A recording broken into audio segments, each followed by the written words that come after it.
তাজ multimedia, তাজ multimedia. বন্ধুরা, আমাদের ভিডিওটি ভালো লাগলে দয়া করে লাইক বাটনে ক্লিক করুন, কমেন্টস করুন এবং আমাদের চ্যানেলটি সাবস্ক্রাইব করতে ভুলবেন না।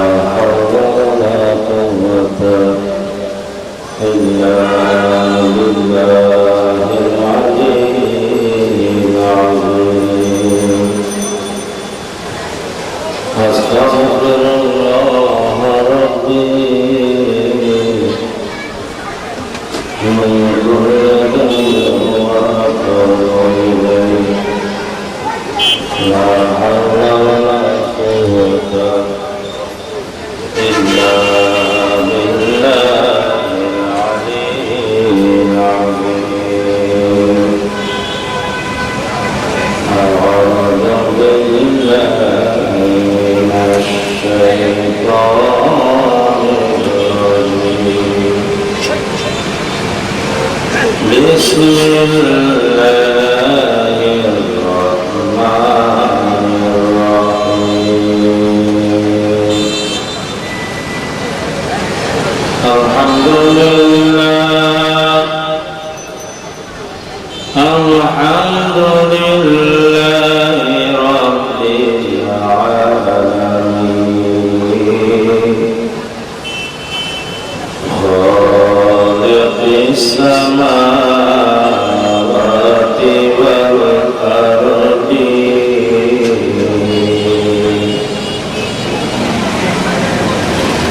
والصلاة والسلام على سيدنا ونبينا وشفيعنا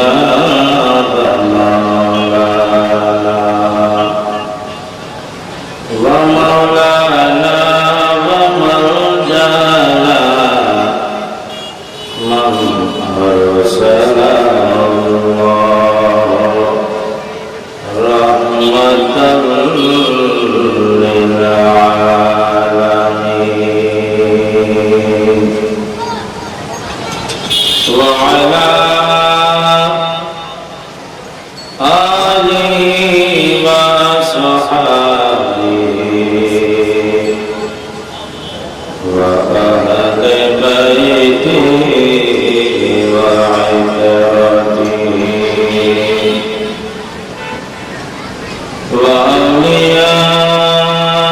وأولياء من أمته وعلماء أهل سنته أجمعين. أما بعد، فقد قال الله تعالى في كلامه المجيد وفرقانه الحميد في شان حبيبه ومحبوبه مخبرا وآمرا. إن الله وملائكته يصلون على النبي يا أيها الذين آمنوا صلوا عليه وسلموا تسليما. صلى الله على سيدنا محمد وآله وصحبه وسلم. صلى الله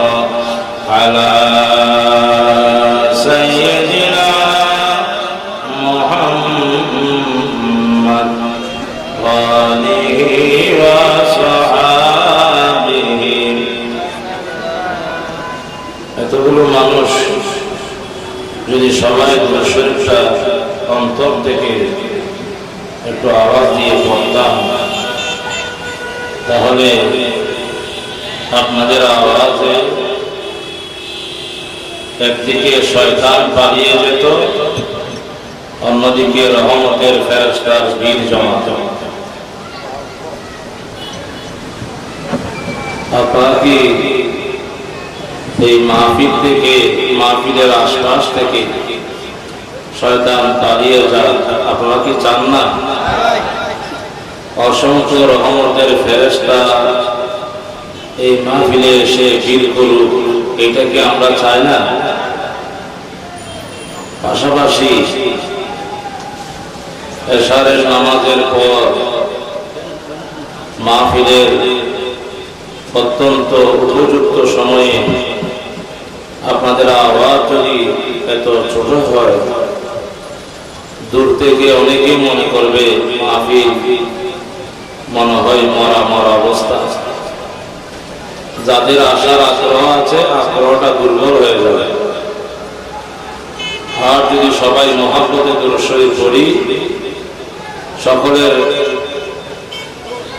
মহব্বতের আওয়াজের দুরূদ যখন আকাশে বাতাসে সর্বদিকে যখন ছড়িয়ে পড়বে, নবীর আশিকদের মধ্যে তুফান শুরু হবে।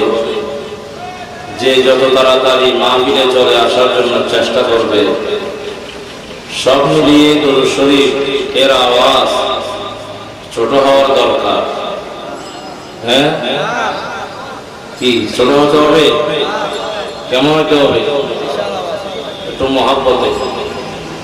কারণ দুরূদ শরীফের ভিতরে ইমাম হোসাইন আসানা নেই। জোরে বলেন, আলা আওয়াজ দিয়ে বলেন। দুরূদ শরীফের ভিতরে হযরতে আলী আসানা নেই। মা ফাতেমা, মাওলা আলী, ইমামে হাসান, ইমামে হোসাইন রাদিয়াল্লাহু তাআলা আনহুম সবাই আছেন। অতএব যাদের স্মরণে মাহফিল, দুরূদ শরীফে যেহেতু তারাই আছেন, অতএব এই দুরূদ শরীফের আওয়াজ কোনদিন মরা মরা হতে পারে। জোরে মুহাব্বতের আওয়াজে চলুন না আজকে আহলে বাইতের স্মরণে দুরূদ শরীফ পড়ি। আল্লাহর নবী মদিনা শরীফ থেকে খুশিতে আত্মহারা হয়ে আল্লাহর রাসূল যেন আমাদের ঘরে এসে আমাদেরকে দয়া করে দেখা দিয়ে যান। আল্লাহ কবুল করুন।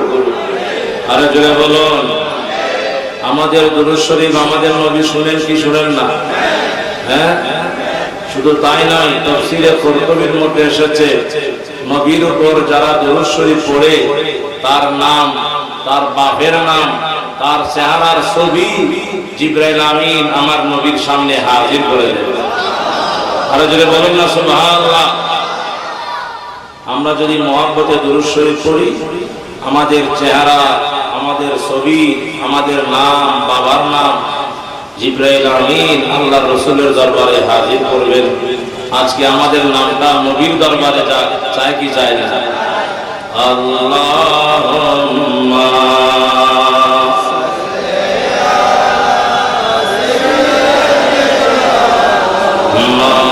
মাওলানা মুহাম্মাদ ওয়া আলা আলি সাইয়্যিদিনা। আর আওয়াজ দিয়ে আল্লাহুম্মা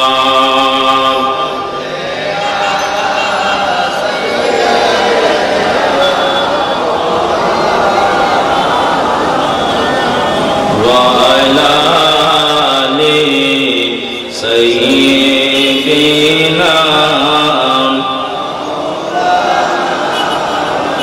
किसे ज़ुबा से हो बयान मदह ख़ाने अहले बैत, मदह गोई मुस्तफ़ा है, मदह ख़ाने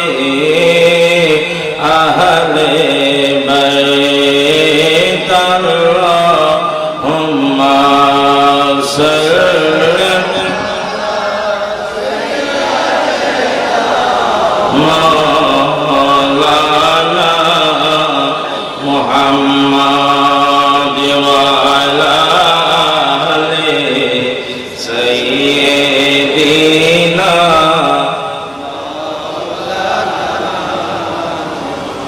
उनकी घर में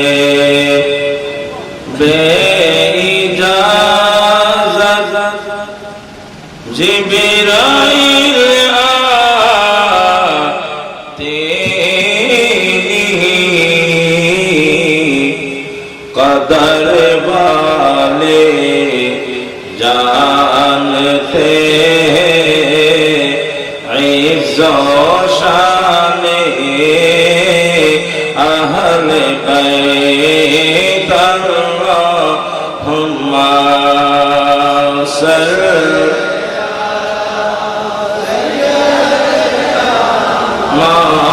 मौलाना मुहम्मद वअला आले सय्यिदिना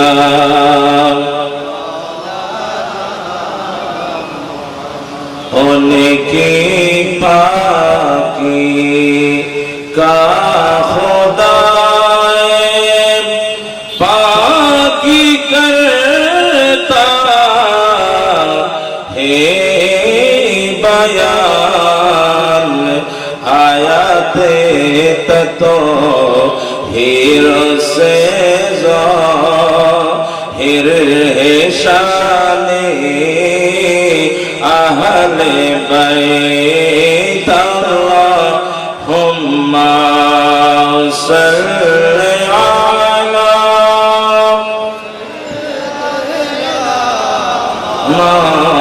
मौलाना मुहम्मद वअला आलि सय्यिदिना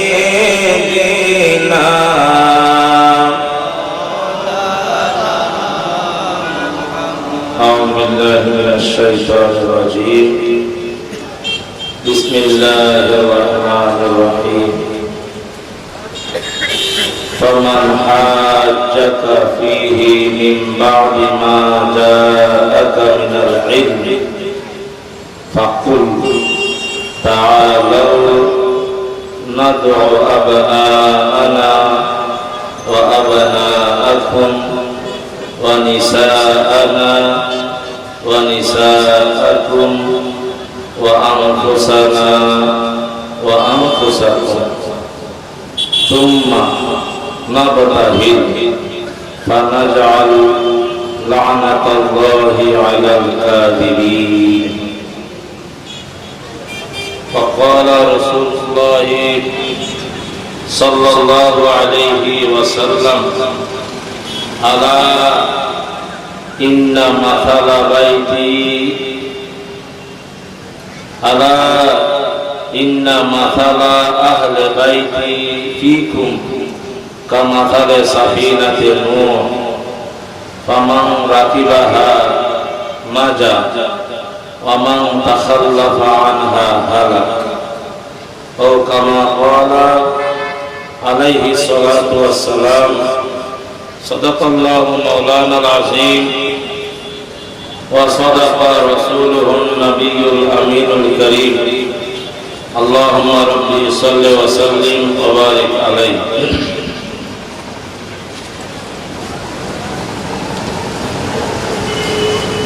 পবিত্র আহলে বাইত রাসূল সাল্লাল্লাহু আলাইহি ওয়াসাল্লাম স্মরণে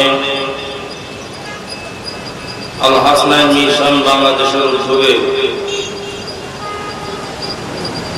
অন্যান্য বৎসরের ন্যায় এই বৎসরও আয়োজিত পবিত্র শাহাদাতি কারবালা মাহফিল 2019-এর অত্যন্ত সম্মানিত সভাপতি অত্র এলাকার কৃতি সন্তান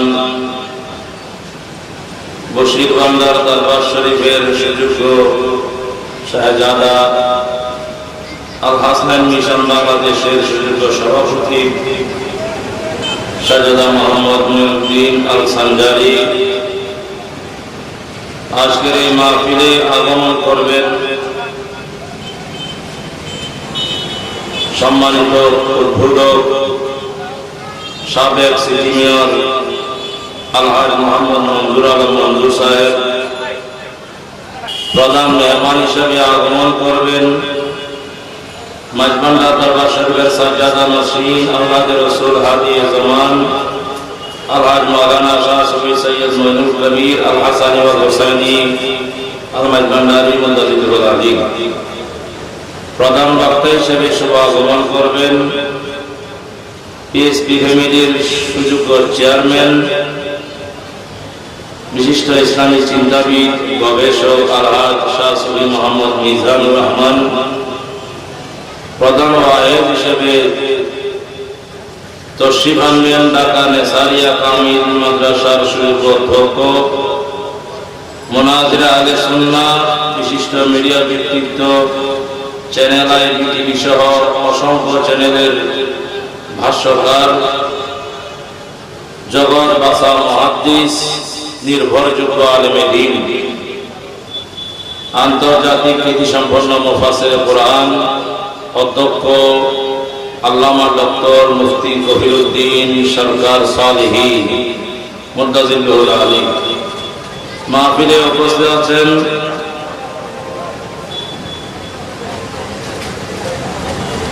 গোলপাহাড় বায়তুল মামুর জামে মসজিদের সুযোগ্য খতিবে মুকাররম শায়ের আহলে সুন্নাহ হযরত আল্লামা জনাব মাওলানা মোহাম্মদ ইয়াকুব আলী নূরী সাহেব বিশিষ্ট ইসলামী চিন্তাবিদ আশিকানে মুস্তাফা বাংলাদেশ সীতাকুণ্ডর সুযোগ্য প্রতিষ্ঠাতা পরিচালক জনাব মোহাম্মদ শায়েখ মুসলিম মিয়াদি সাহেব মঞ্চে আসীন অন্যান্য উলামায়ে কেরাম অতিথিবৃন্দ আমার সামনে বসা প্রিয় নবীর আশিক আহলে বাইতে রাসূলের প্রেমিক বরাদরানে দ্বীন ও মিল্লাত মাইকের আওয়াজ যতটুকু যাচ্ছে সর্বস্তরের মুসলিম নরনারী রাহিমানি ওয়া রাহিমাকুমুল্লাহ তাআলা আসসালামু আলাইকুম ওয়া রাহমাতুল্লাহি ওয়া বারাকাতুহু। সময়ের স্বল্পতা আছে, তারপরও শুরুটা একটু আস্তে আস্তে করলাম, সবাইকে স্মরণ করলাম। তকবীরের শুরুতে আল্লাহর দরবারে শুকরিয়া আদায় করছি, প্রশংসা করছি যিনি আমাদের সবাইকে সুস্থ শরীরে সুস্থ মন মানসিকতা নিয়ে দুনিয়াবী সমস্ত ঝামেলাকে পিছনে ফেলে আল্লাহর নবীর আহলে বাইতের এই মাহফিলে আসার বসার কোরআন এবং হাদিস শরীফের আলোকে কিছু কথাবার্তা শুনবার শোনাবার তৌফিক দিয়েছেন। চলুন সকলে রব্বুল আলামিনের দরবারে শুকরিয়া আদান করি, আলহামদুলিল্লাহ। একটু আওয়াজে বলি আলহামদুলিল্লাহ। দরুদ ও সালামের হাদিয়া পেশ করলাম আমাদের সকলের প্রিয় নবী, যিনি উম্মতের নাজাতের জন্য গোটা জিন্দেগি কোরবান দিয়েছেন, পরিবারের সকল সদস্যকে উৎসর্গ করেছেন, এমনকি জেনে শুনে বুঝে আল্লাহর পক্ষ থেকে ইশারা ইঙ্গিত পেয়ে নিজের কলিজার টুকরা নাতিকে কারবালার প্রান্তরে শহীদ হওয়ার বেলায় যিনি মেনে নিয়েছেন এবং উম্মতের নাজাতের জন্য সেটাকে ওয়াসিলা হিসাবে গ্রহণ করেছেন, একটিবারও আল্লাহর দরবারে দোয়া করেনি আল্লাহ তুমি আমার নাতিকে কারবালার প্রান্তরে ইয়াজিদ বাহিনী থেকে হেফাজত করো।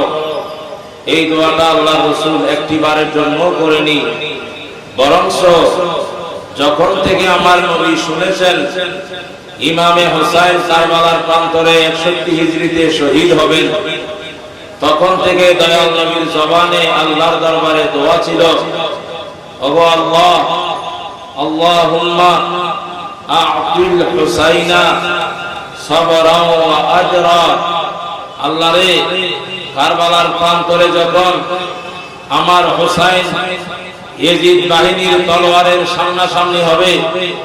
আমার ইমাম হোসাইনের চতুর্দিকে ইয়েজিদ বাহিনীর পক্ষ থেকে যখন তীর বল্লম ছুটবে, ও আল্লাহ, ঠিক সেই মুহূর্তে যেন আমার ইমাম হোসাইনের মধ্যে যেন রাগ না আসে, যেন তাদের বিরুদ্ধে কেঁপে না যায়। আমার হোসাইন যেন তাদের মোকাবেলা করতে গিয়ে বেলায়েতের শক্তি যেন ব্যবহার না করে, বরং সবরের মধ্য দিয়ে যেন শাহাদাতকে বরণ করে নেয়। আল্লাহ, তুমি আমার হোসাইনকে সবর দিও, সবরের মধ্য দিয়ে শাহাদাত দিও, এবং এই শাহাদাতের পুরস্কার তোমার নিজ হাতেই দান করিও। এই দোয়াটা কে করেছেন? আল্লাহর রাসূল করেছেন। কে করেছেন? আজকে মুসলমানদের জন্য আফসোস ভাইরে আমার। আহা, মুহররম মাস উপলক্ষে কিছু মাহফিল হয়, মাহফিলে যারা আসে তারা ইমামে হোসাইনের মর্যাদা, মর্তবা, মহাব্বত, এগুলো অর্জন করে যায়। কিন্তু 16 কোটি মানুষের মধ্যে প্রায় 15 কোটি মুসলমান, আর তার মধ্যে কয় পার্সেন্ট মুসলমান এই মুহররম মাসে ইমামে হোসাইনের কথা শুনতে এসেছে? কয় পার্সেন্ট মুসলমান আমার নবীর পরিবারের মর্যাদা, মর্তবা গবেষণা করছে? কয় পার্সেন্ট মুসলমান ইমামে হোসাইনের শাহাদাতের কথা স্মরণ করে 2 ফোঁটা চোখের পানি ফেলেছে? হিসাব করলে দেখা যাবে আমরা অনেকেই নাফরমানের কাতারে আছি। আমার নবীর পরিবারের প্রতি আমাদের কৃতজ্ঞতা প্রকাশ, সেটা আমরা খুব কম সংখ্যক মানুষে করছি, যার কারণে আজকে পৃথিবীর মানুষের ভিতরে, মুসলমানদের অন্তরে শাহাদাতে কারবালার সেই চেতনা নাই, বদরের ময়দানের সেই জজবা নাই, উহুদের ময়দানের সেই চেতনা নাই, খন্দকের ময়দানের সেই জজবা নাই। মুসলমান অনেকটা মরা মরা ভাব, আর কাফেররা, খ্রিস্টানেরা, ইহুদিরা ওরা ঐক্যবদ্ধ হচ্ছে দিন দিন ইসরায়েলের অস্ত্রের ঝঞ্ঝানিতে। সারা বিশ্বের কাফের মুশরিকরা যেখানে পাচ্ছে মুসলমানদেরকে তলোয়ারের নিচে ফেলে জীবন্ত মুসলমানকে রক্তাক্ত করে টুকরো করছে, টুকরো টুকরো করে তাদেরকে বন জঙ্গলে ফেলে দিচ্ছে। মায়ের সামনে শিশু সন্তানকে টুকরা টুকরা করছে। কাশ্মীর লালে লাল হচ্ছে, সিরিয়া শিশু কিশোরদের রক্তে রঞ্জিত হচ্ছে।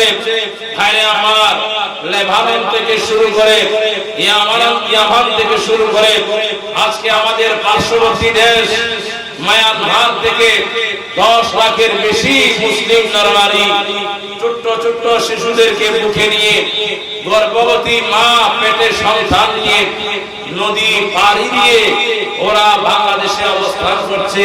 পৃথিবীর সমস্ত কাফের মুশরিকরা ওরা মজা করছে, হাসি ঠাট্টা করছে, আর ওরা ভিতরে ভিতরে বলছে মুসলমানদেরকে আমরা 12টা বাজাচ্ছি। জোরে বলেন না নাউজুবিল্লাহ। নাউজুবিল্লাহ তো বড় বলতে পারবেন না, বড় করে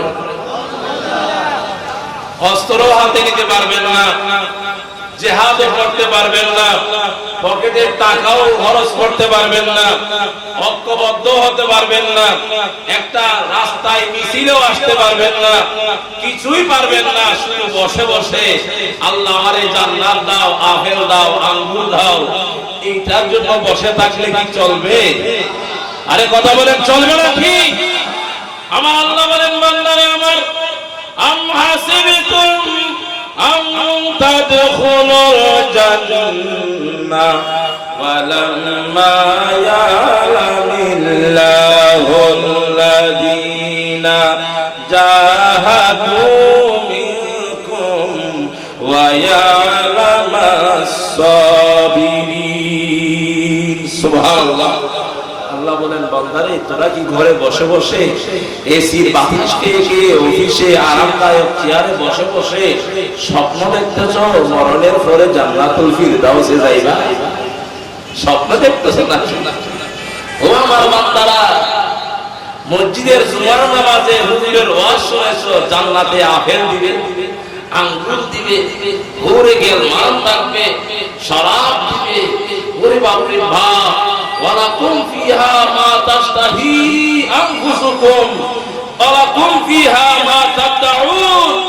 মসজিদের খতিব সাহেব বলেছেন, ও মুসলমান ভাইরা, জান্নাতে গেলে যাই চাইবা তাই পাইবা। ফিহা সুরুরিন মুতাকাবিলিন, জান্নাতের মধ্যে আরামদায়ক স্বর্ণের খাট পালং থাকবে। চতুর্দিকে হুরেরা শরবতের গ্লাস নিয়ে তোমার চতুর্দিকে ঘুরবে। হুরগুলো কিরকম, চামড়ার ভিতরে তার হাড্ডি দেখা যাবে। এত সুন্দর 70টা করে ভাইবা। মজার মজার কথা শুনে তোমরা এসি আর কন্ডিশনের অফিসে বসে বসে কি জান্নাতের জন্য লালা জড়াচ্ছ? তোমরা কি মনে করছো বেহেশত এমনিই পেয়ে যাবে? যদি বলেন না সুবহানাল্লাহ। আমার কথা না আল্লাহর কথা। আরে কথা বলেন কার কথা? বেহেশত আল্লাহ বানাইছেন, সত্য না মিথ্যা? 8টা বেহেশত আছে না নাই? বেহেশতে যা চাইবেন তা পাবেন, সত্য না মিথ্যা? সব ঠিক আছে, কিন্তু ও আমার নবীর উম্মতরা, আসলেই সে বেহেশতে তোমার যাওয়ার নসিব হবে কিনা এই চিন্তা করার দরকার আছে না নাই? কথা বলেন আছে না নাই? মুরগির রান খাবো আর গরুর গোশত খাবো আর আরামদায়ক ফ্ল্যাট বাড়িতে বুকিং দিয়ে কিছুদিন পরে ফ্ল্যাট বাড়িতে ঘুমাবো। সকাল 10টায় ঘুম থেকে উঠে ব্রাশ করবো, সাহেব টাইট করে আস্তে করে সকালবেলার নাস্তা করে নিচে ড্রাইভার বা গাড়ি নিয়ে দাঁড়িয়ে থাকবে, আর আপনি শরীরে একটু ফ্যান ফ্যান মেরে আপনি কারে করে অফিসে যাবেন, কোটি কোটি টাকার থেকে সাইন করবেন, বিকেল বেলায় ঘরে আসবেন, বউ বাচ্চা নিয়ে সাইন্স হোটেলে গিয়ে রাতে মজার মজার খানা খাবেন। এইভাবে দিন যাবে, রাত যাবে। কোন দিকে মুহররম আসলো খবর নাই, রবিউল আউয়াল মাস আসলো খবর নাই, ও ভাইরে আমার রবিউল সানি মাস আসলো খবর নাই, আপনার বদর উহুদ খন্দকের যুদ্ধের দিন আসলো আর গেল খবর নাই, সকালবেলা ফজর বেলার নামাজের খবর নাই, জোহর আসর মাগরিব আশার নামাজের খবর নাই, হালাল হারামের খবর নাই। তোমার পাশে তোমার নবীকে গালি দিচ্ছে, তুমি মুসলমানের অন্তর জ্বলে না। ইমাম হোসেনকে বাগী বলছে, ইমাম হোসেনকে রাষ্ট্রদ্রোহী বলছে, ইমাম হোসেনকে দোষী বলছে, তুমি মুসলমানের কোন গায়ে একটু আগুন জ্বলে না। আর বসে বসে জান্নাতুল ফেরদৌসের স্বপ্ন দেখছো। আম হাসিবতুম আম তাদখুলুল জান্নাহ, তোমরা কি মনে করছো মাগনা মাগনা বেহেশতে চলে যেতে পারবে? জোরে বলেন না সুবহানাল্লাহ।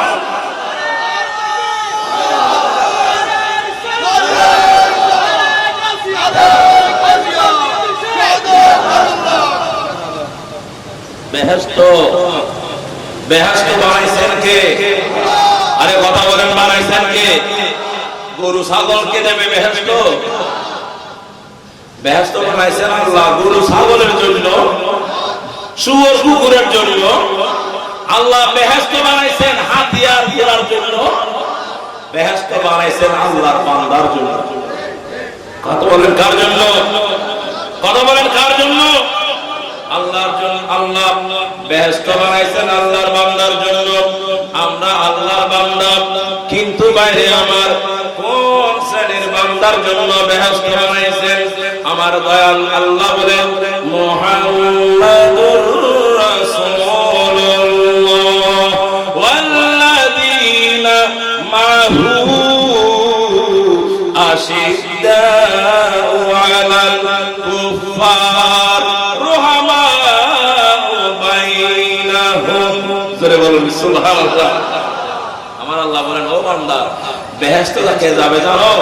এক নম্বরে তো বেহেশতের সেই প্রধান মেহমান, প্রধান অতিথি আমার নবী। আর আমার নবীর সাথে আমার নবীর কিছু উম্মত আছে, যে সমস্ত উম্মতের ভিতরে কাফেরদের ব্যাপারে যারা গর্জন দিয়ে কথা বলে, কাফেরদের বিরুদ্ধে যারা যে কোনো মুহূর্তে আন্দোলন সংগ্রামে সুঠার থাকে, আর মুসলমান ভাই বোনদের ব্যাপারে যারা সব সময় অন্তরে মুহাব্বত রাখে। জোরে বলেন না সুবহানাল্লাহ। তাহলে বোঝা গেল আমাদেরকে কাফের মুশরিকদের বিরুদ্ধে যেমন কঠোর হতে হবে, আবার আল্লাহ যারা ঈমানদার বান্দা, আহলে বাইতে রাসূল, আউলিয়া কিরাম, সাহাবায়ে কিরাম, বুজুর্গানে দ্বীন, মুমিন মুত্তাকি যারা, ওদের প্রতি মহব্বত অন্তরে রাখতে হবে। কথা বলেন ঠিক না ঠিক?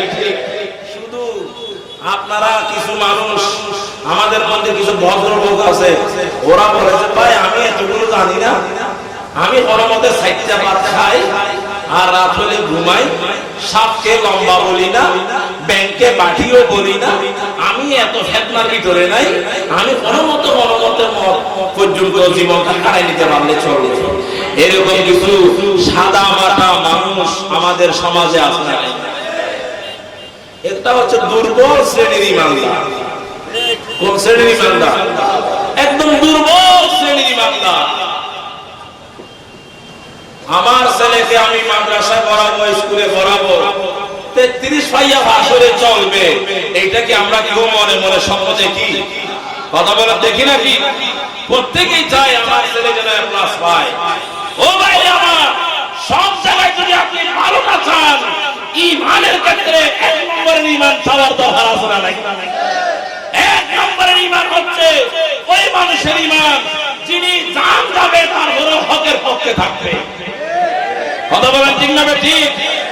দান দিবে তারপরে হকের পক্ষে থাকবে, অন্যায়ের বিরুদ্ধে থাকবে, ওরাই হচ্ছে 1 নম্বরের ইমানদার। আর তারাই বর্তমান জমানায় যারা ইমাম হোসেনের পক্ষে আর ইয়াজিদের বিরুদ্ধে কথা বলার সাহস অন্তরে রাখে, তারাই হচ্ছে এই জমানার 1 নম্বরের ইমানদার। আমরা 1 নম্বর ইমানদার হতে চাই কি চাই? কথা বলেন চাই কি চাই না? যদি আমরা 1 নম্বর ইমানদার হতে চাই, আমাদেরকে ইমামে হোসেনকেও চিনতে হবে, কুখ্যাত ইয়াজিদকেও চিনতে হবে। ইয়াজিদকে চিনে তাকে আমরা ঘৃণা করে নিক্ষেপ করব ডাস্টবিনে, আর ইমাম হোসেনকে চিনে আমরা ওনাকে আমাদের মাথার তাজ বানিয়ে রাখব। কথা বলেন ঠিক না ঠিক? আরে আমার যে কথাটা বলতে চেয়েছিলাম, আমরা বসে বসে আরামে আরামে দিন যাপন করে ফ্ল্যাট বাড়ি, গাড়ি, ব্যবসা বাণিজ্য, কোটি কোটি টাকার বিমা, এই সমস্ত টাকা পয়সা ধন দৌলতের পিছনে আমরা জীবন শেষ করে দিয়ে, আর যদি আমরা যাদের মাধ্যমে ইসলাম পেয়েছি তাদের কোনো খবর না রাখি, ইসলামের আমল যেগুলো আছে, নামাজ, রোজা, হজ, যাকাত, হালাল খাওয়া, হারাম থেকে বেঁচে থাকা, সত্য বলা, মিথ্যা থেকে বেঁচে থাকা, অন্যায়কে প্রশ্রয় না দেওয়া, ন্যায়ের পক্ষে থাকা, মজলুমের পাশে থাকা, জালেমের বিরুদ্ধে থাকা, আমাদের যে সমস্ত দায়িত্বগুলো আছে, এই দায়িত্বগুলো যদি আমরা ঠিকভাবে পালন না করি, আর যদি আমরা বসে বসে জান্নাতুল ফেরদৌসের আফেরাফেরের স্বপ্ন দেখি, তখন আল্লাহ আমাদেরকে বলবে, ও বান্দারা, আম হাসিবতুম আন তাদখুলুল জান্নাহ ওয়ালাম্মা ইয়ালামিল্লাহুল্লাযিনা জাহাদু মিনকুম ওয়া ইয়ালামাস সাবিরিন। এখন আমি আল্লাহ তোদেরকে পরীক্ষায় ফেলি নাই, তোমরা যারা ইসলামের পক্ষে আন্দোলনে আছো, সুন্নিয়তের পক্ষে কারা আছো, ইমামে হোসেনের পক্ষে কারা আছো, আমার নবীর পক্ষে কারা আছো, মজলুমের পক্ষে কারা আছো, জালেমের বিরুদ্ধে কারা আছো, অন্যায়ের বিরুদ্ধে কারা আছো, আমি আল্লাহ এটা এখনো পরীক্ষা করি নাই। তোমরা এরকম কোন পরীক্ষার মুখোমুখি হও নাই, না হয়ে জান্নাতের স্বপ্ন দেখতেছো, এইটা তো কোনোদিন হতে পারে। সে কারণে আজকে এই শাহাদাতে কারবালার মাহফিল থেকে আমরা শিক্ষা নেব না, আমরা আর ঘুমাইলে হবে না, আমাদেরকে সচেতন এবং সজাগ হতে হবে। কি হতে হবে? সচেতন এবং সজাগ হতে হবে। ভাইরা আমার, আজকের মাহফিল হচ্ছে ইমামে হোসেন রাদিয়াল্লাহু তাআলা আনহুকে চিনার মাহফিল। আজকের মাহফিল আহলে বাইতকে চিনার মাহফিল। আজকের মাহফিল প্রিয় নবীকে যথাযথ মূল্যায়ন করার মাহফিল। আজকের মাহফিল আমার মাওলা আলীকে মূল্যায়ন করার মাহফিল, মা ফাতেমাকে মূল্যায়ন করার মাহফিল, ইমামে হাসান হুসাইন রাদিয়াল্লাহু আনহুমা সহ গোটা নবী পরিবারের সদস্য যারা, তাদেরকে কিভাবে ইজ্জত দিতে হবে, কিভাবে মর্যাদা দিতে হবে, তার প্রশিক্ষণ দেওয়ার মাহফিল শাহাদাতে কারবালার মাহফিল। জোরে বলুন না সুবহানাল্লাহ। শিকার তো হারাসানা নাই, শিকার করে মাহফিল শেষে যখন আবার উঠাইবেন সব ভুলে যাইলে হবে? আগামী কাল থেকে কাজ আছে না নাই? কথা বলেন, কাজ আছে না নাই? আগামী কাল থেকে আমাদের অনেক কাজ। আজ থেকে যারা ইমাম হোসাইনের বিরুদ্ধে কথা বলবে, আমরা যা শিখে যাব সেগুলো দিয়ে তার মোকাবেলা করব। হাত তুলে বলেন রাজি আছেন না নাই? আল্লাহ আমাদের সবাইকে কবুল করুন, আমিন।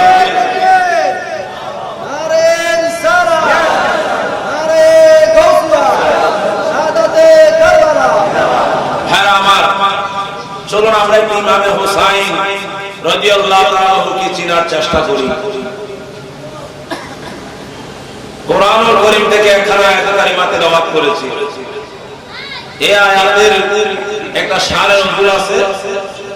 আল্লাহর নবী যখন মদিনা শরীফ হিজরত করলেন মক্কা থেকে, মদিনা শরীফ যাওয়ার পরে মদিনা শরীফে যারা ইহুদি খ্রিস্টান এবং ইহুদিদের পাদ্রী, খ্রিস্টানদের পাদ্রী, ধর্মীয় নেতা বড় বড় আলেম যারা ছিল, খ্রিস্টানদের আলেম, ইহুদিদের আলেম, ওরা দলে দলে আমার নবীর সাথে মদিনা শরীফে সাক্ষাৎ করতে আসে।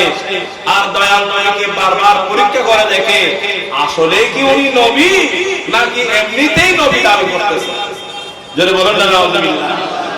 ওরা পরীক্ষা করার জন্য আসে এবং বিভিন্ন বিষয়ে আমার নবীর সাথে ওরা তর্ক করা শুরু করলো। তার মধ্যে একটা বিষয়, ওরা আমার রাসূলের সাথে তর্ক করছে। একদল ইহুদির মৌলবীরা আসে, ওরা বলে ইব্রাহিম আলাইহিস সালাম তো মুশরিক ছিলেন, ইব্রাহিম আলাইহিস সালাম আমাদের ইহুদি ধর্মের লোক ছিলেন, আপনি ওনাকে হানিফা মুসলিমা বলতেছেন কেন? আমার নবী বলেন না, ওই ইহুদি ধর্মের লোকেরা তোমরা ভুল বুঝতেছো। হযরত ইব্রাহিম আলাইহিস সালাম মা কানা ইহুদিয়ান ওয়ালা নাসরানিয়ান, হযরত ইব্রাহিম আলাইহিস সালাম ইহুদি ধর্মের লোক ছিলেন না, খ্রিস্টান ধর্মের লোকও ছিলেন না। ওরা বলে আপনার সাথে আমরা নাই, কারণ আপনি ইব্রাহিম আলাইহিস সালামকে ইহুদি মানেন না, অতএব আমরা ইহুদিরা আপনার সাথে নেই।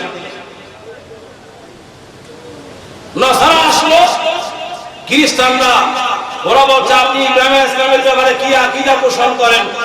আমার নবী উত্তর দিলেন, ইব্রাহিম আলাইহিস সালাম আল্লাহর নবী খলিলুল্লাহ। ইব্রাহিম আলাইহিস সালাম কানা হানিফা মুসলিমা, তিনি একজন মুসলিম ছিলেন, একনিষ্ঠ মুসলিম ছিলেন।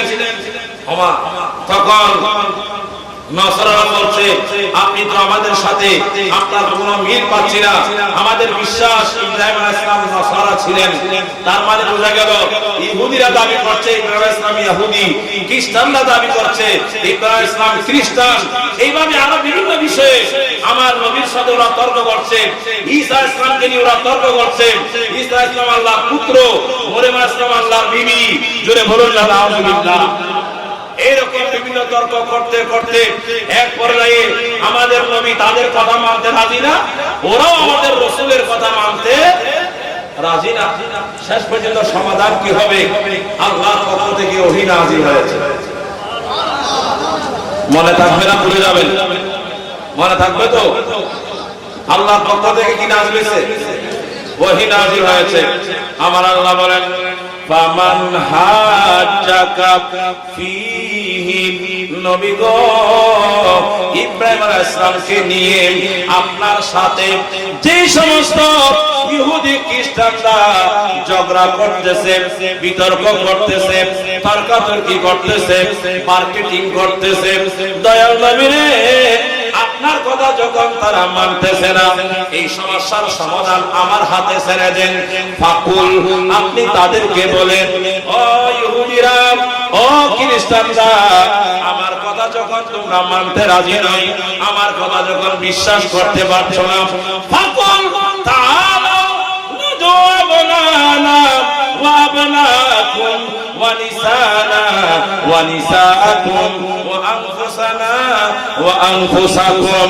আমার আল্লাহ নবীজিরে শিখাই দিলেন, ও নবী আপনি তাদেরকে বলেন ঠিক আছে তোমাদের কথা আমি যখন মানতে পারছি না, আমার কথা তোমরা যখন মানতে পারো না, একটা কাজ করো, এই সমস্যার সমাধান আমরা আল্লাহর হাতে ছেড়ে দিলাম।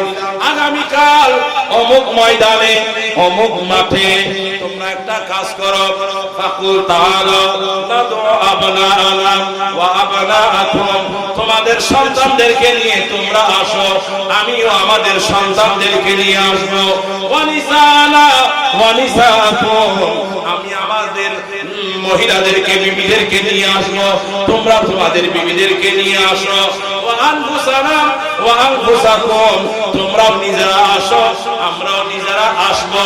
আমরা দুই গ্রুপ, দুই দল, দুই পাশে অবস্থান করব। এরপরে আমরা মুবাহালা করব, আল্লাহর দরবারে ফরিয়াদ করব, ফানাজাল লানাতাল্লাহি আলাল কাযিবিন। ওই ইহুদির দল, খ্রিস্টানের দল, তোমরাও আসবা, আমরাও আসবো, তোমাদের সন্তানরাও আসবে, আমাদের সন্তানরাও আসবে, তোমাদের বিবিরাও আসবে, আমাদের বিবিরাও আসবে। চলো সবাই খালি ময়দানে খোলা আকাশের নিচে দাঁড়াবো, আল্লাহর কাছে আমরা প্রস্তাব রাখবো, ও আল্লাহ, এই দুই দলের মধ্যে যারা মৃত্যু, যারা অন্যায়ের মধ্যে আছে, অসত্যের মধ্যে আছে, আল্লাহ রে তুমি তাদেরকে লানত দাও, ধ্বংস করে দাও। এইভাবে আমরা উভয় পক্ষ দোয়া করব। যারা মিথ্যার উপর আছে তারা ধ্বংস হয়ে যাবে, যারা সত্যের উপর আছে তারা বিজয় লাভ করবে। খুশি হয়েছেন না? সিদ্ধান্তটা ঠিক আছে নি? কার পক্ষ থেকে আসছে? আল্লাহর পক্ষ থেকে আসছে। চ্যালেঞ্জ ঘোষণা হবে। এখন আগামীকাল এই চ্যালেঞ্জের সময়, এই চ্যালেঞ্জটাকে আরবিতে বলা হয় মুবাহালা।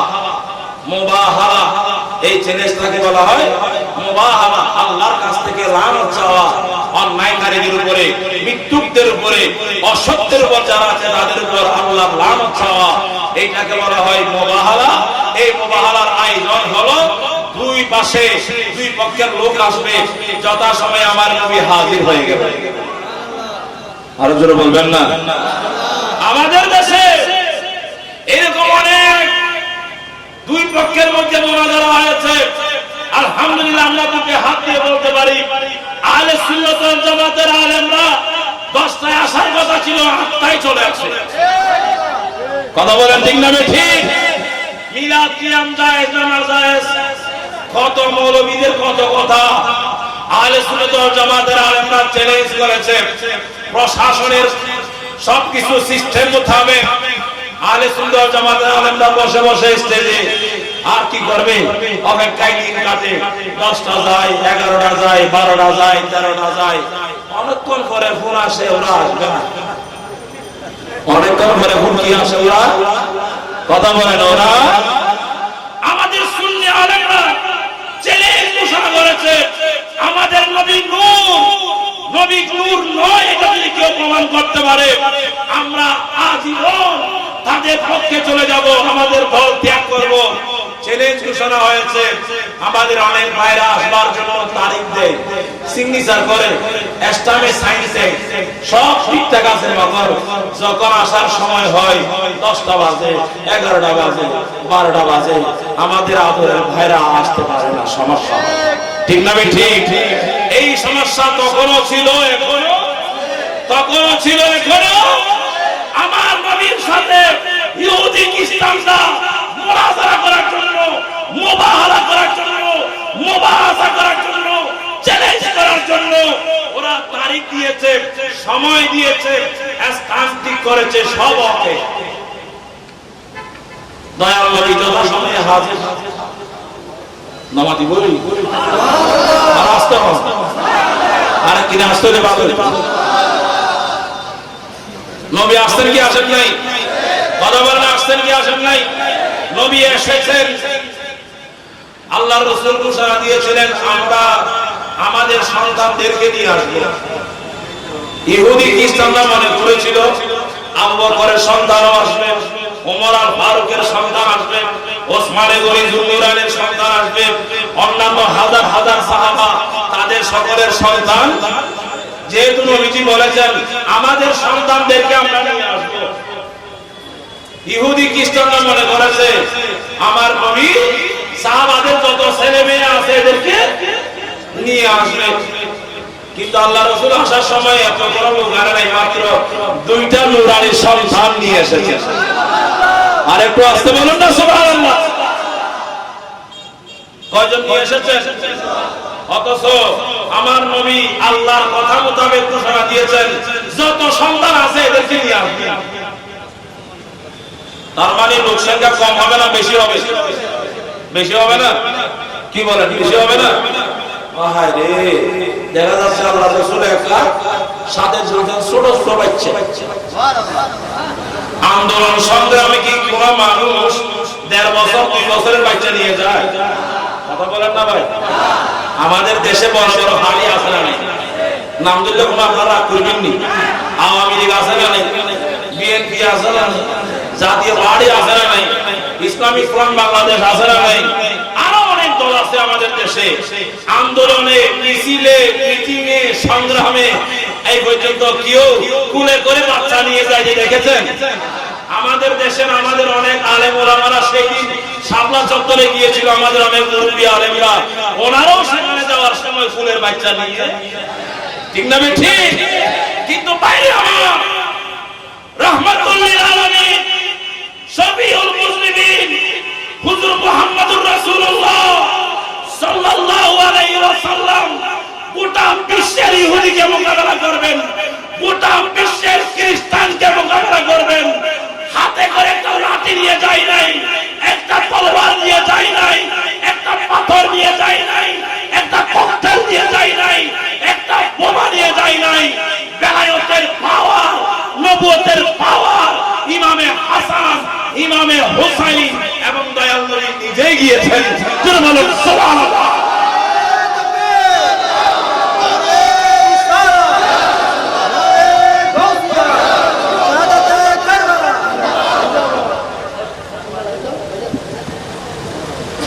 সামান্য একটু যদি কোথাও দেখা যায় পরিস্থিতি ভালো না, উত্তপ্ত পরিবেশ দেখলে মা বাবা ফোন করে ভূত ঘরে তাড়াতাড়ি চলে যায়, ঠিক না বেটি?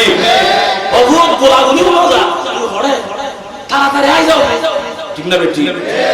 অথচ ভূত এটা এত ছোট না যে ভূতের রাস্তা রাস্তায় দূরে, তার সম্পর্কে 15-20 বছর বয়স হয়েছে না? হয়েছে কি হয়নি? আরে কথা বলেন, হয়েছে কি হয় নাই? কিন্তু আমার নবী সংগ্রামে গিয়েছেন, আন্দোলনে গিয়েছেন। ইহুদি খ্রিস্টানরা সেখানে আসবে, ওরা কি একা আসবে? ওরা দল বল অস্ত্র শস্ত্র ওরা নিয়ে আসবে। তর্কাতর্কির ফাঁকে যদি এমন হয় মারামারি শুরু হয়ে যায়, তাহলে তো ইমাম হাসান ইমাম হুসাইন ফুলের বাচ্চা এদেরকে দিয়ে কি বিপদ আছে না নাই? বিপদ। কারণ এরকম ছোট বাচ্চা নিয়ে মারামারির মধ্যে কেউ যায়, আন্দোলন সংগ্রামে কেউ যায়, কিন্তু আমার নবী তো জানেন। সুবহানাল্লাহ। নবী জানেন কি জানেন না? আমার নবী অতীত জানে কি জানে না? বর্তমান জানে কি জানে না? ভবিষ্যৎ জানে কি জানে না? আল্লাহর নবী বলছেন, আমার আল্লাহ আমাকে মা কানা ওয়া মা ইয়াকুন, অতীতে যা হয়েছে ভবিষ্যতে যা হবে সমস্ত ইলম আমার আল্লাহ আমাকে মেরাজের রাতে কুদরতি হাত মোবারক আমি রাসূলের কাঁধের উপর রাখার সাথে সাথে সমস্ত ইলম রাসূলের সিনার মধ্যে এসে গেছে। দয়া করে জানতেন এই চ্যালেঞ্জে কোন ইহুদির বাচ্চা, কোন খ্রিস্টানের বাচ্চা আর আসলেও কেউ নিরাপদে যাইতে পারবে? খোদার গজব আছে না নাই? কথা বলেন আছে না নাই? হাসান হুসাইনকে নিয়ে আসলেন, সাথে আরো দুজন আছে, একজন হলেন মাওলা আলী আর একজন হলেন মা ফাতেমা। আরেকজন বলবেন না? মা ফাতেমাকে নিয়ে আসছেন, মাওলা আলীকে নিয়ে আসছেন। কিন্তু সিদ্ধান্ত ছিল আমার নবী মুসলমানদের ভিতর থেকে পুরুষ, নারী, সন্তান নিজেরা সবাই আসবেন, ইহুদি খ্রিস্টানদের মধ্যে সবাই আসবেন।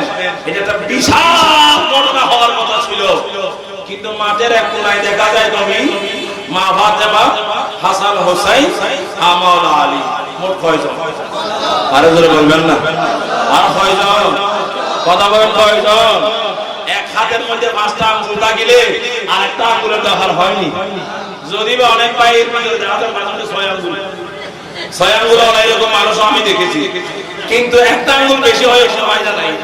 5 আঙ্গুলে যা শক্তি, এটার সাথে যারা 10টা আঙ্গুলে লাগায় শক্তি বাড়ে না ভাঙার। 5 আঙ্গুলের শক্তি সম্পূর্ণ পরিপূর্ণ শক্তি। যেটা বলেন না সুবহানাল্লাহ।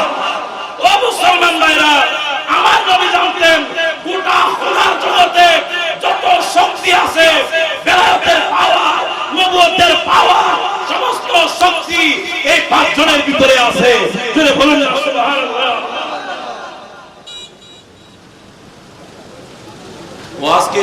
শুনতেছেন না বুঝতেছেন?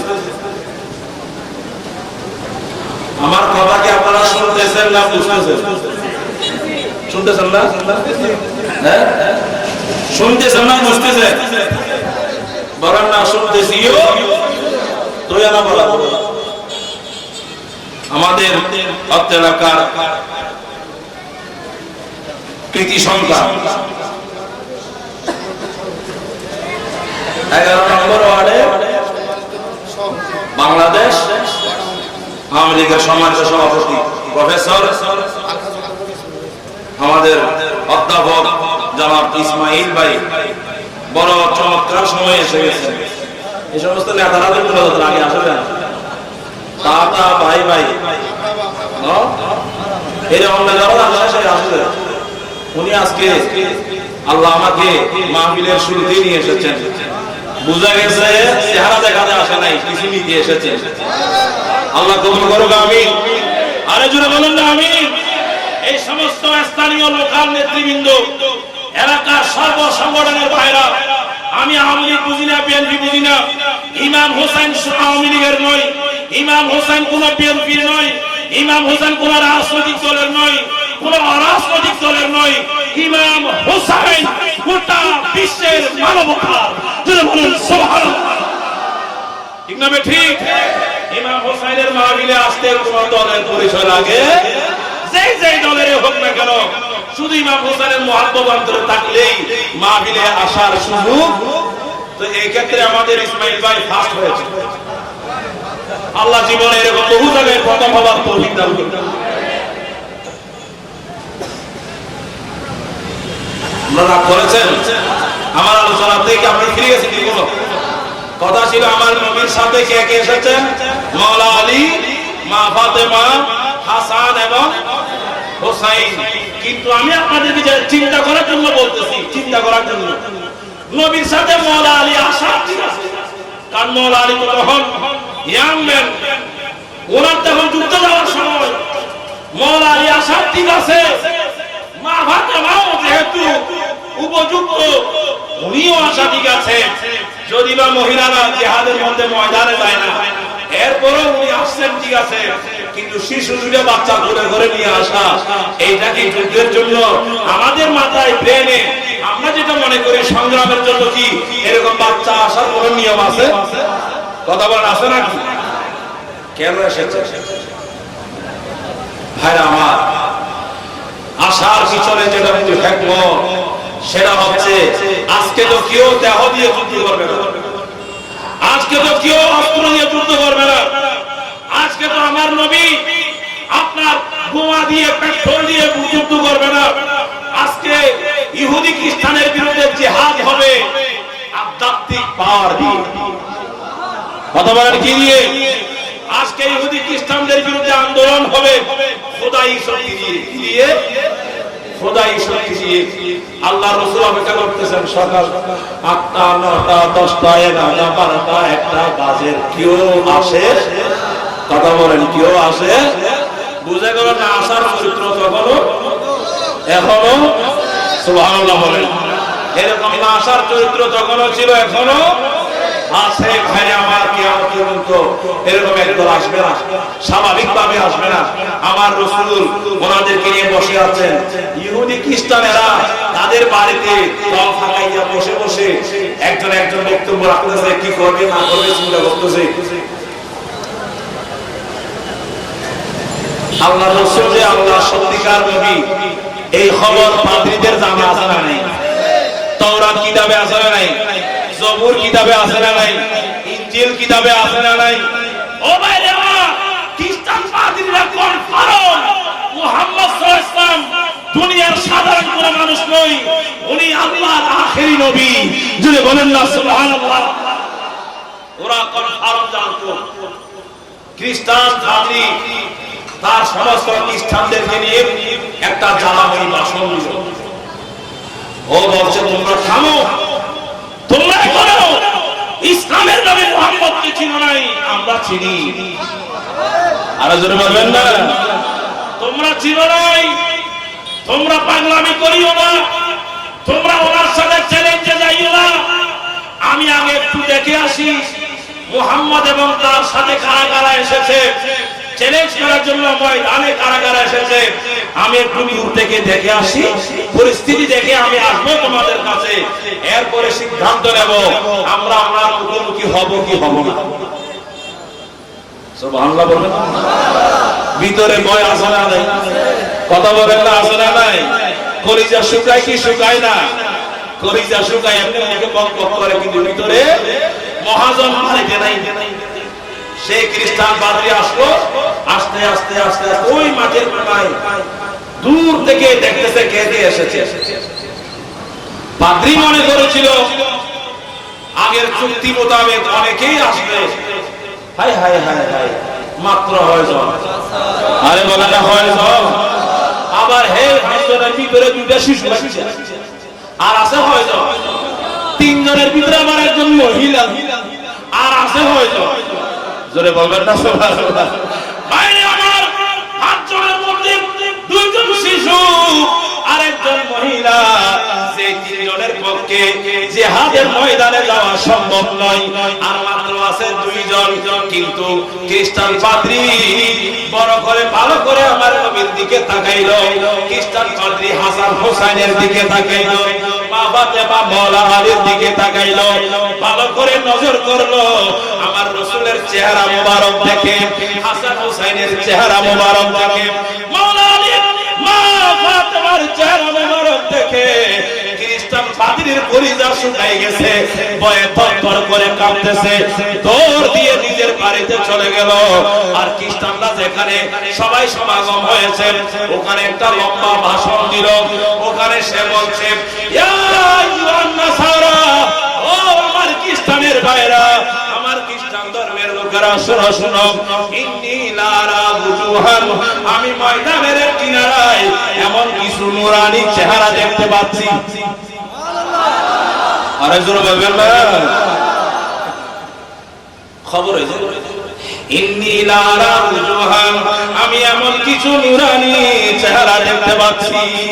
ও খ্রিস্টান পাদ্রীরা, তোমাদের প্রত্যেকের যদি একটা একটা করে গোড়া থাকে, যুদ্ধের গোড়া, প্রত্যেকের যদি যুদ্ধের বল্লম থাকে, প্রত্যেকের কাছে যদি তলোয়ার থাকে, প্রত্যেকের কাছে যদি ককটেলও থাকে, বোমাও থাকে, পরমাণু অস্ত্রও থাকে, গোটা পৃথিবীর সর্বশক্তি যা আছে, যে সমস্ত অস্ত্র মানুষের বানানো, এরকম মানুষের বানানো সমস্ত অস্ত্র যদি তোমাদের কাছে থাকেও, তারপর আমি খ্রিস্টান পাদ্রী তোমাদের সামনে ঘোষণা দিচ্ছি, লাউ সাআল্লাহ আইয়ুযিলা জাবালান মিন মাকানিহি, ওই মাঠের কোনায় ইসলামের নবীর সাথে আরো ৬০ জন আছে।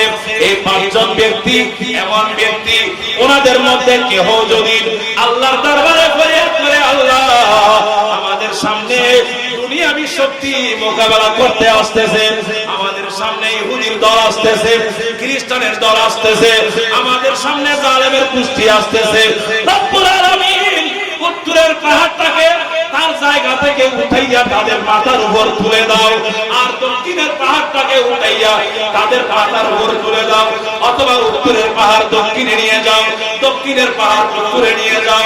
ও আমার খ্রিস্টান ধর্মের লোকেরা, আল্লাহর নবী, ইসলামের নবী হাসান হোসেন ফাতেমা আলী যদি আল্লাহর কাছে এরকম কঠিন দোয়া করে, যে দোয়াটা স্বাভাবিক নয়, পাহাড় কোনোদিন মাটি থেকে আলাদা, আরে কথা বলেন না, হয় নাকি? পাহাড় কোনদিন মাটি থেকে আলাদা হয়? কিন্তু হয়েছে আমার নবীর জন্য। আরে যারা বলেন না সুবহানাল্লাহ, আমার রাসূলের জন্য পাহাড় মাটি থেকে আলাদা হয়েছে। আমার আল্লাহ ঘোষণা দিয়েছেন, ওয়া রাফানা ফাওকাকুম তুরা, ওই ইহুদি খ্রিস্টান কাফেরের দল আমার রাসূলের সাথে বেয়াদবি করতেছস, তুর পাহাড় তারে আলাইয়া মাথার উপরে বসাই দিছে। আমার কথা না কোরআনের কথা? আর একটু আসতে বলেন, কিসের কথা? কোরআনের কথা। আপনারা কোরআন পড়েন ভাই, বেশি বেশি কোরআন পড়েন। আইয়ে রাজা খুদ সাহেবে কুরআন হে মাদায়ে হুজুর, तुझसे कब मुमकिन है फिर मिदहत रसूलुल्लाह की। अर्श हक है मसनद रिफाती रसूलुल्लाह की सलात दुनिया।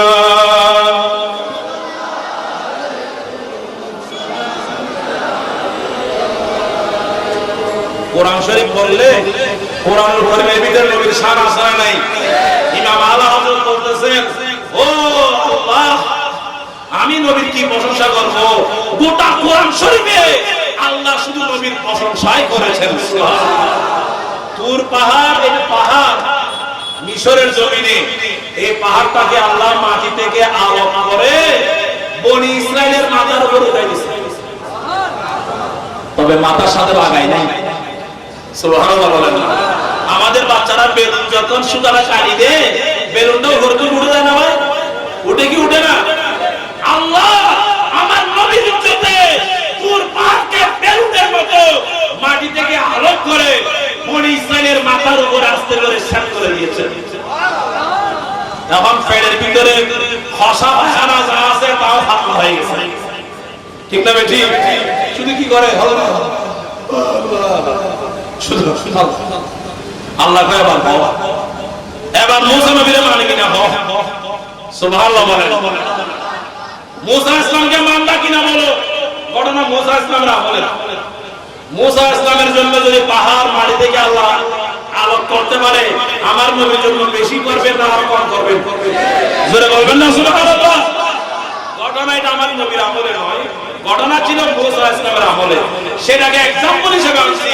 মুসা ইসলামের জন্য আল্লাহ তুর পাহাড়কে মাটি থেকে আলোক করে বনি ইসরাইলের মাথার উপর তুলে দিয়েছেন। এবার বলতেছেন ইমান আনবিনি হও। সুবহানাল্লাহ। আল্লাহ আল্লাহ, ঠিক আছে ঠিক আছে, আল্লাহ মানলাম মানলাম। আল্লাহ মুসা নবীর মানলাম মানলাম। আল্লাহ কয় তাহলে ঠিক আছে, এই পাহাড় তুমি তোমার জায়গায় গিয়ে বসে যাও।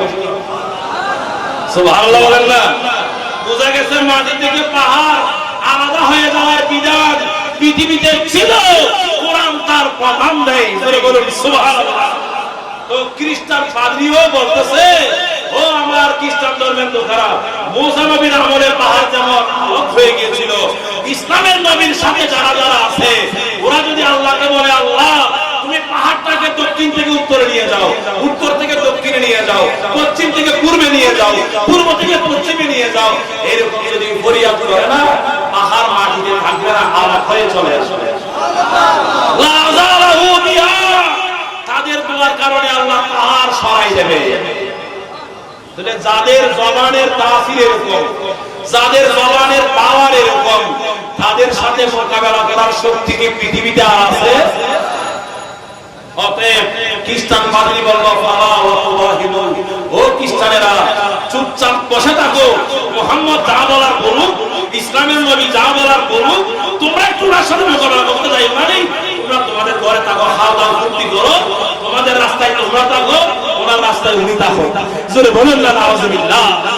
শেষ পর্যন্ত খ্রিস্টানরা আমার নবীর সাথে মোকাবেলা করতে, আমি এতগুলো কথা বলেছি কিন্তু আমার যেটা মাকসুদ নারে তাকবীর, নারে তাকবীর, নারে রিসালাত, নারে গাউসিয়াহ, আহলে সুন্নাত ওয়াল জামাত জিন্দাবাদ জিন্দাবাদ। প্রধান বক্তার আগমন, প্রধান বক্তার আগমন, শুভেচ্ছার স্বাগতম, আহলান সাহলান, মারহাবা মারহাবা।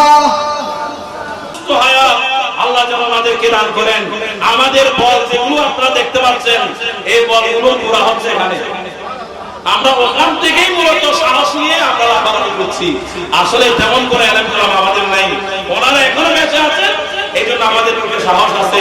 আল্লাহ আমাদের এই হুজুরকে আরো বেশি বেশি দ্বীন ধর্মের খেদমত করার তৌফিক দান করুন, বিশেষ করে আহলে সুন্নাত ওয়াল জামাতের খেদমত করার তৌফিক দান করুন। আমিন। হুজুরকে বসিয়ে রেখে কথা বলা আমার জন্য কত বড় গায়রে মুনাসিব হবে এটা আমি খুব ভালো করে বুঝি। আমি আর আলোচনা বেশি করব না। আমার কথা ছিল কোরআনুল কারীমের মধ্যে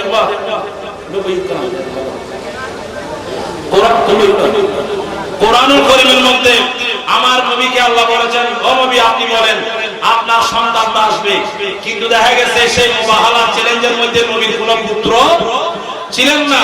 আল্লাহ রাসূলের তিনজন পুত্র সন্তান এই দুনিয়াতে জন্মগ্রহণ করেছিলেন, কিন্তু সেই 25 চ্যালেঞ্জের মধ্যে আল্লাহ রাসূলের কোনো সন্তান ছিল না। তাহলে কোরআন শরীফ বলছে নবীর সন্তান আসবে, সেখানে দেখা যাচ্ছে কোনো সন্তান আসে নাই, এসেছেন ইমাম হাসান, ইমামে হুসাইন। জুড়ে বলুন সুবহানাল্লাহ। তার মানে বোঝা গেল আল্লাহ রাসূল আল্লাহ কোরআনের মধ্যে যেখানে আবনানা বলেছেন, সন্তান বলে আল্লাহ ইমাম হাসানকে বুঝাইছেন, ইমামে হুসাইনকে বুঝাইছেন। যদি বা ইমাম হাসান ইমাম হুসাইন আমার নবীর মেয়ের ঘরের নাতি, কিন্তু আল্লাহর কোরআনের ইশারা আল্লাহ ওনাকে নাতি হলো সন্তান বলে সম্বোধন করেছেন। জুড়ে বলুন না সুবহানাল্লাহ। কি বলে সম্বোধন করেছেন? সন্তান বলে সম্বোধন করেছেন। হযরতে হাজ্জাজ রাদিয়াল্লাহু আনহু ইয়াহইয়া রাদিয়াল্লাহু আনহু বললেন যে তুমি মনে করছো হাসান হোসেন নবীর ছেলে, এটা কেমনে হয়? এই কথাটা মনে করে খুব চিকন বিষয়, বর্তমানে অনেকে এটা নিয়ে ফিতনা করানো সহজ আছে। আল্লাহ রাসূলের হাদিস আছে, আমার নবী বলেন হাদা ইবনায়া, হাসান হোসেন আমার ছেলে, হাদানা ইবনায়া, হাসান হোসেন আমি রাসূলের ছেলে সন্তান।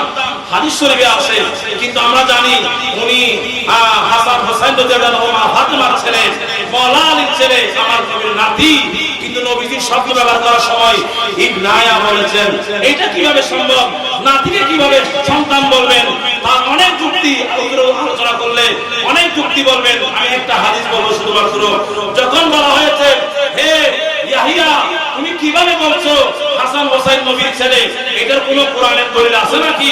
তখন তিনি বললেন নাম, হ্যাঁ, পুত্র ঔরজাত সন্তান না হলেও, নিজের বিবির ঘরে জন্মগ্রহণ না করলেও আপনার প্রজন্মের পর প্রজন্ম নাতি, নাতির ঘরে পুতি, এরকম যারা বংশের মধ্যে আছে তাদেরকেও পুত্র বলার বিধান আল্লাহর কোরআনে আছে। জুড়ে বলুন না সুবহানাল্লাহ। আল্লাহু আকবার, আল্লাহু আকবার। উনি আশ্চর্য হয়ে বললেন হ্যাঁ ওয়াল্লাহি লা তুরান্নাকা ইল্লাম তাতি বিআয়াতিন তাদুল্লু আলা যালিক। ও ইয়াহইয়া তুমি যদি কোরআনের আয়াত দিয়ে প্রমাণ করতে না পারো যে হাসান হোসেন নবীর সন্তান, হাসান হোসেন নবীর পুত্র হওয়াটা বিধান মোতাবেক, এটা যদি কোরআনের আয়াত দিয়ে যদি প্রমাণ করতে না পারো, লা তুরান্নাকা আমি তোমাকে কতল করব। কি করব? বড় কঠিন ব্যাপার। ফাকালা তিনি বললেন নাম, হ্যাঁ হ্যাঁ, আপনি আমাকে কতল করতে হবে না, হাসান হোসেন নবীর পুত্র হওয়া এটা কোরআন দ্বারাই প্রমাণিত। আরে জোরে বলেন না সুবহানাল্লাহ। তখন কি বললেন? তিনি বললেন ইন্নাল্লাহ তাআলা ইয়াকুল, দয়াল আল্লাহ বলেছেন ওয়া মিন যুররিয়াতিহি দাউদ ওয়া সুলাইমান ওয়া আইয়ুব। এভাবে বলতে বলতে বলতে ওয়া যাকারিয়া ওয়া ইয়াহইয়া ওয়া ঈসা। জোরে বলুন না সুবহানাল্লাহ। এই আয়াত যখন উনি তেলাওয়াত করলেন, এই আয়াতের মধ্যে মাকসুদ ছিল হযরত ঈসা আলাইহিস সালাম। ঈসা আলাইহিস সালামের কোনো বাবা ছিল? ঈসা আলাইহিস সালামের বাবা ছিল? ছিল না। কিন্তু ঈসা আলাইহিস সালাম ছিলেন হযরত মরিয়ম আলাইহিস সালামের ছেলে, অর্থাৎ একজন নারী, একজন মহিষী নারীর গর্ভে তিনি জন্মগ্রহণ করেছেন। কিন্তু আল্লাহ বলছেন হযরত ঈসা আলাইহিস সালাম নূহ আলাইহিস সালামের পুত্র, নূহ আলাইহিস সালামের বংশ। জোরে বলুন না সুবহানাল্লাহ। নূহ আলাইহিস সালামের যুররিয়া বংশ বলেছেন, অথচ পুত্র দিক থেকে আসে নাই, এসেছেন মেয়ের দিক থেকে, নারী হয়ে ঈসা আলাইহিস সালাম জন্মগ্রহণ করেছেন। এরপরও হযরত ঈসা আলাইহিস সালামকে ওয়া মিন যুররিয়াতিহি বলে আল্লাহ কোরআনুল কারীমের মধ্যে ঘোষণা দিয়েছেন। এই কথা শুনে আশ্চর্য হয়ে গেলেন। তার মানে বোঝা গেল পুত্রের ঘরে সন্তান হলে তাকেও যেমন পুত্র বলা যায়, মেয়ের ঘরেও সন্তান হলে তাকেও পুত্র বলা যায়। জোরে বলেন না সুবহানাল্লাহ। সর্বশেষ আমার কথা শেষ করছি। লাম্মা আনজালাল্লাহু তাআলা আয়াতাল মুবাহালা দাআন নবী সাল্লাল্লাহু আলাইহি ওয়াসাল্লাম আল হাসানা ওয়াল হুসাইনা ফাদা বিহিমা ইলাল মুবাহালা।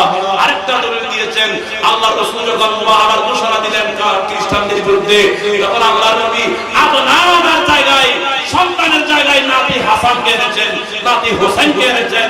এটাও তো প্রমাণ করে কোরআনের আয়াত দিয়ে হাসান হোসেনকে আমার নবীর পুত্র বলা এটা কোরআন সম্মত। জুড়ে বলুন না সুবহানাল্লাহ।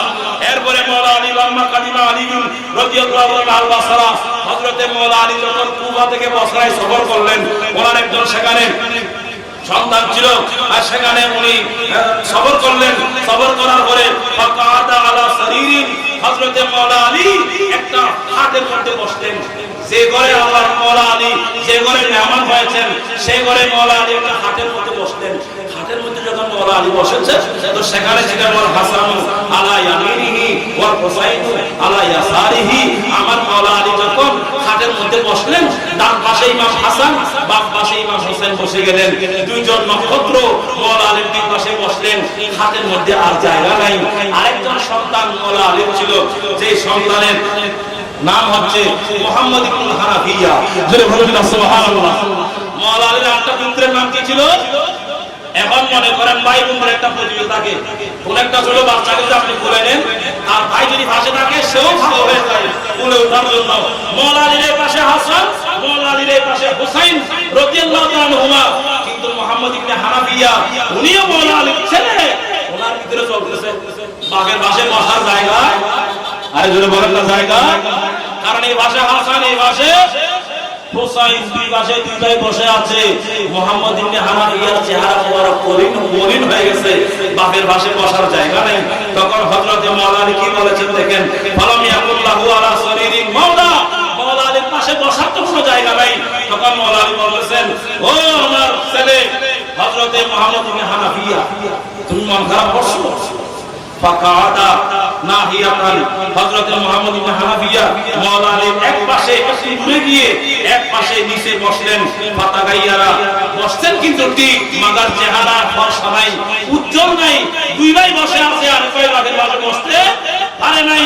ফাতাগাইয়ারা চেহারা মলিন হয়ে গেল। ফাকালা আমিরুল মুমিনিন লাহু। মাওলা আলী তখন মুহাম্মদ ইবনে হানাফিয়াকে বলতেছেন, ও মুহাম্মদ ইবনে হানাফিয়া, তুমি আমার কলিজার টুকরা ছেলে, তুমি আমার ইবনি, তুমি আমার পুত্র, ঠিক আছে, কিন্তু এখানে একটা মাসালা আছে বাবা, কি জানো? ইন্নাহুমা ইবনা রাসূলিল্লাহ।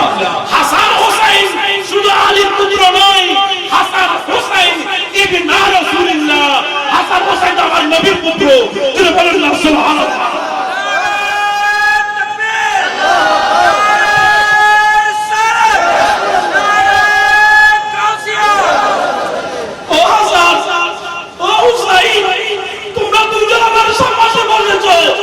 সামনে মুহাম্মদ ইবনে হানাফিয়া, ও আমার পুত্র, তুমি আমার সামনে বসেছো, তুমি আমার আদরের ছেলে, কিন্তু খবরদার কোনদিন মাতৃত্বের দাবি নিয়ে হাসান হুসাইনের সাথে সমান ভাগ করবা না, কারণ হাসান হুসাইন ইবনা রাসূলিল্লাহ ওয়া আনতা ইবনি।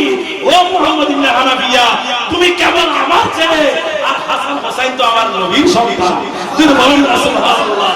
আমি আমার আলোচনা দীর্ঘ করলাম না। মাওলা আলীর কাছে হাসান হোসেনের মর্যাদা কোথায়, এইটা যদি হাদিস শরীফ খুলে দেখেন টের পাবেন।